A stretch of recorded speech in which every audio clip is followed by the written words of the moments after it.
കുറേ കാലമായിട്ടേ ഈ കഥ ഞാൻ നിങ്ങളോട് പറയണമെന്ന് എപ്പോഴും വിചാരിക്കാറുണ്ട് കേട്ടോ. ഒന്നുമല്ല, ഞങ്ങളുടെ തറവാട്ടിലത്തെ ചില കഥകളാണ്. പക്ഷേ അത് പറഞ്ഞു കഴിഞ്ഞ് കഴിഞ്ഞാൽ ചിലപ്പോൾ ഞാൻ എയറിൽ കയറാനൊക്കെ ചാൻസ് ഉണ്ട്. എന്തായാലും കയറിയാലും കയറിയില്ലെങ്കിലും പറയാൻ തന്നെ അങ്ങോട്ട് വിചാരിച്ചു.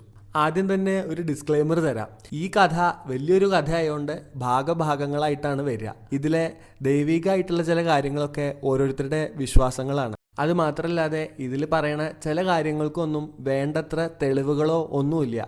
വായ്മൊഴിയായി പറഞ്ഞു വന്നിട്ടുള്ള കഥകൾ മാത്രമാണ്. അതുകൊണ്ട് തന്നെ ചിലവരൊക്കെ ഈ കമൻറ്റ് സെക്ഷനിൽ കിടന്നിട്ട് വിറകിയതുകൊണ്ടൊന്നും ഒരു കാര്യമില്ല, ആരും തിരിഞ്ഞോക്കില്ല. അപ്പോൾ കഥയിലേക്ക് കിടക്കാം. ഭാഗം 1.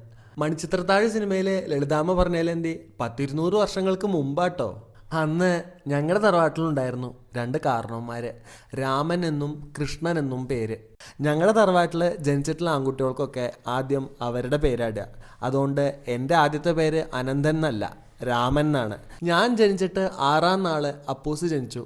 അവന് അജയ് എന്നുള്ള പേരിടുന്നതിന് മുമ്പേ ആദ്യട്ട പേര് കൃഷ്ണൻ എന്നും. ഈ 2 കാരണവന്മാരും ഞങ്ങളുടെ പൂർവികരായിരുന്നാലും ഇവരേനെ ഞങ്ങളുടെ പരദേവതാ സങ്കല്പത്തിലാണ് ആരാധിച്ചു പോരണത്. ഈ 2 കാരണവന്മാരും അന്ന് പാലക്കാട്ടെ കല്ലടിക്കോട് മലയരുടെ അടുത്ത് ചെന്ന് വിദ്യ അഭ്യസിച്ചിട്ടുണ്ടായിരുന്നു അത്രേ.